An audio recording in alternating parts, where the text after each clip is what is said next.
हमारे शरीर को प्रोटीन की सबसे ज़्यादा आपूर्ति दलहनी फसलों से होती है और दलहनी फसलों में अगर दलहनी फसलों के महत्व की बात करें तो सबसे ज़्यादा महत्व तूर की दाल या अरहर की दाल का है।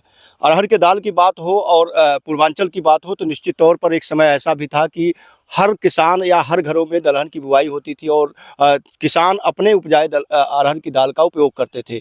बीते 2 दशकों से अरहर की खेती में पूर्वांचल में भारी गिरावट आई है। इसका महज कारण रहा है कि बहुत सारी ऐसी किस्में थी जो उकठा से प्रभावित थीं और एक साथ पूरी की पूरी फसल सूख जाती थी या बाद में जब पुष्पन की अवस्था होती थी, फलियाँ बनती थी तो कीड़ों का प्रकोप इतना होता था कि पूरी फसल बर्बाद हो जाती थी।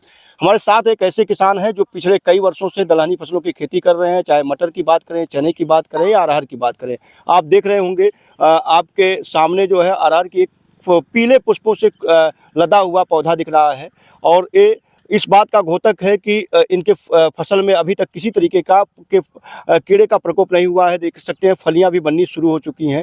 ये वही समय है जब कीड़ों का प्रकोप, खासकर फली छेदक कीड़ों का प्रकोप ज़्यादा होता है। यहाँ पर अंडे देते हैं और ये अंडे फली में सीधे घुस करके फली को नुकसान पहुँचाते हैं।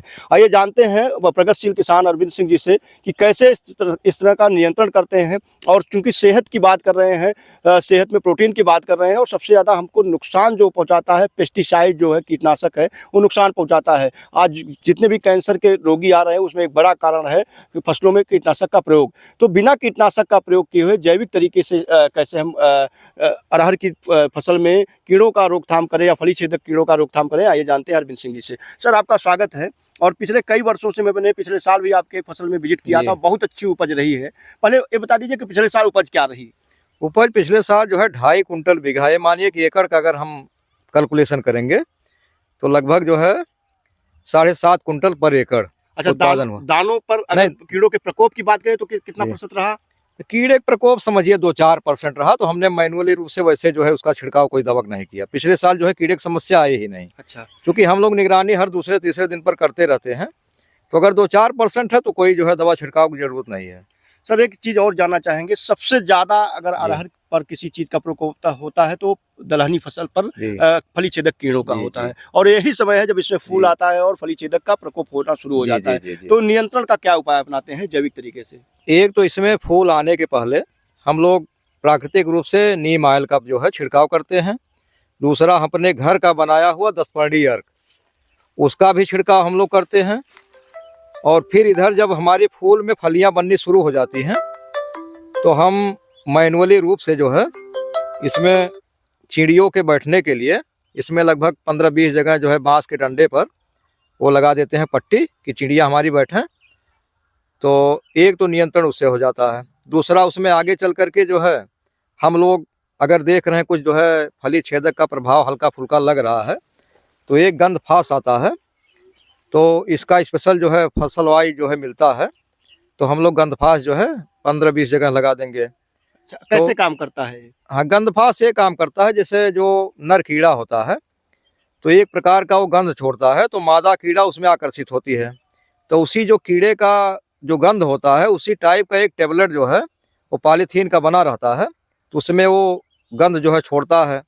तो मादा जानती है कि जो है कीड़ा हमारा इसमें है, वो गंध छोड़ रहा है, तो मादा कीड़ा जो है आ करके उसमें फंस जाती हैं। अच्छा, आमतौर पर भाषा में कहें, खेती बाड़ी की भाषा में कहें तो फेरोमोन ट्रैप। हाँ, फेरोमोन ट्रैप जी। हाँ, तो एक तरीके से उसका नाम ही है हिंदी में गंधफास, कि वो गंध जो है जब छोड़ेगा नर कीड़ा उसमें आकर के मादाएं जो है फंस जाती हैं और फिर बाहर निकल नहीं पाती हैं। अच्छा, उसमें उनकी मृत्यु हो जाती है। एक चीज मैं और देख रहा हूँ, पूरी फसल जो है कहीं भी एक भी पौधा आपका सूखा हुआ नहीं दिख रहा है। यानी जो फसल पर सबसे ज्यादा प्रभाव अरहर की फसल में होता था वो उकठा होता था, लेकिन आपका सिंगल ऐसा एक प्लांट नहीं है जिसमें उकठा का रोग दिखाई दे। कौन सी फसल का आपने चुनाव किया जिससे इस रोग से बच पाए? इसके लिए तो सबसे पहले मैं अपने देश के वैज्ञानिकों को बहुत बहुत धन्यवाद, बधाई देना चाहता हूँ कि वो भी निरंतर जो है प्रयास करके, तो अभी ये जल्दी ही रिलीज हुई है उकठा अवरोधी प्रजाति IPA 203। तो इसका खेती हम लोग जो है पिछले साल से कर रहे हैं, तो इसमें एक भी जो है पौधा कहीं उकठा से आपका प्रभावित नहीं हो रहा है। तो किसानों से भी हमारा सलाह है कि अगर उनको अरहर लगाना हो तो IPA 203 प्रजाति का लगावें, तो उकठा रोग जो है नहीं आएगा। अच्छा, एक चीज़ और हम जानना चाहेंगे, गेहूं की अपेक्षा या दूसरी फसलों की अपेक्षा, अगर हम दलहनी फसलों में बात करें तो चने की अपेक्षा अरहर की जो फसल है इसका टाइम ड्यूरेशन ज़्यादा लगता है, लगभग 9 से 10 महीने की फसल है। जी जी। तो उस हिसाब से अगर दूसरी फसलों की तुलना करें तो लाभ का, प्रॉफिट का कैलकुलेशन कैसा होगा? देखिए, भले इसमें साल भर जो है समय लगता है, लेकिन अगर आप कैलकुलेशन करेंगे तो इसका रेट जो है जिस हिसाब से महंगा है अरहर की फसल का, तो साल भर आप लेंगे और जब कैलकुलेशन करेंगे तो उसमें इसमें अरहर वाले फसल में आपको लाभ मिलेगा। जी। दूसरा, खेती के लिहाज से भी ये दलहनी फसल है, इसका जड़ जो है गहराई तक जाती है, तो इसका पोषक तत्व जो है ऊपर से लेकर के गहरे जो है जहाँ तक इसकी जड़ें जाती हैं वहाँ से इसको पोषक तत्व मिलता है। तो फसल चक्र अपना करके भी जो है हम लोग खेती में अच्छा लाभ ले लेते हैं। जी, जी। अच्छा, फसल चक्र की बात की और मैं देख पा रहा हूँ कि पूरे फसल में किसी खेत में एक भी घास-फूस नहीं दिखाई पड़ रही है। जी, जी। तो जो ये अरहर है क्या एक तरीके से घास-फूस के नियंत्रण का भी काम करता है? जी, अरहर तो घास फूस का ये समझिए शुरू में थोड़ी सी समस्या आती है, तो अभी हम लोग कृषि यंत्र पर भी जो है अच्छा खासा काम कर रहे हैं कि खेती से रिलेटेड जो भी कृषि यंत्र है हम लोग उसका प्रयोग करके अभी हमने इस साल नया एक ब्रश कटर यंत्र का प्रयोग किया हूँ। तो चूँकि अरहर हमारी लाइन से लाइन लगी हुई है, तो उसमें सबसे पहले हमने ब्रश कटर से घास का जो है कटिंग कर दिया और उसके बाद पावर टिलर से हमने उसकी गुड़ाई कर दिया। और उसके बाद जब अरहर हमारा जो है 3-4 महीने का हो गया थोड़ा सा, तो इसमें घास फूस जो है वैसे जो है ये अरहर के कवर करने के नाते घास फूस की समस्या नहीं आती है। अच्छा। शुरू में जो समस्या आती है उसका हम लोग उसी यंत्र से निराकरण उसका कर दिया। अच्छा, एक चीज़ और जानना चाहेंगे, जी। एक अहम सवाल है, खेत में अंधाधुंध खाद उर्वरक का प्रयोग होता है। जी। तो क्या दलहनी फसलों के बुआई से जो नाइट्रोजन का उपयोग है, फास्फोरस का उपयोग है, क्या इसमें भी कमी लाने में कुछ सफलता मिल पा रही है?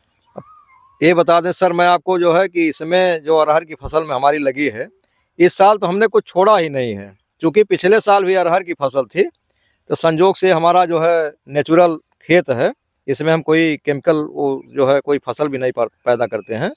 तो यह पिछले साल अरहर का ही प्रभाव ऐसा है कि इसमें केवल निराई गुड़ाई करने से आप फसल देखकर अंदाज़ा लगा सकते हैं कि जो लोग फर्टिलाइज़र यूज करके जो है अरहर की फसल बोए होंगे, तो उनसे भी जो है हमारे अरहर की लंबाई कहीं न कहीं जो है बड़ी होगी और फल में भी जो है जो फूल आपको दिख रहा है, वो आगे चल कर के फल में भी जो है कहीं कोई कमी नहीं रहेगी।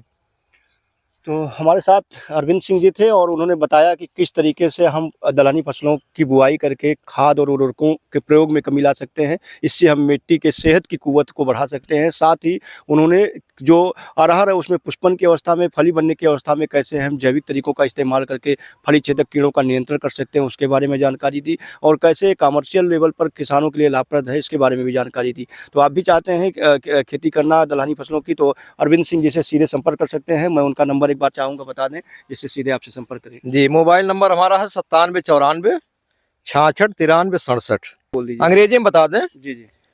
9794 66 9367। तो आप इस नंबर पर कॉल करके सीधे अपनी क्वेरी का समाधान कर सकते हैं। तब तक के लिए इजाज़त दीजिए। नमस्कार।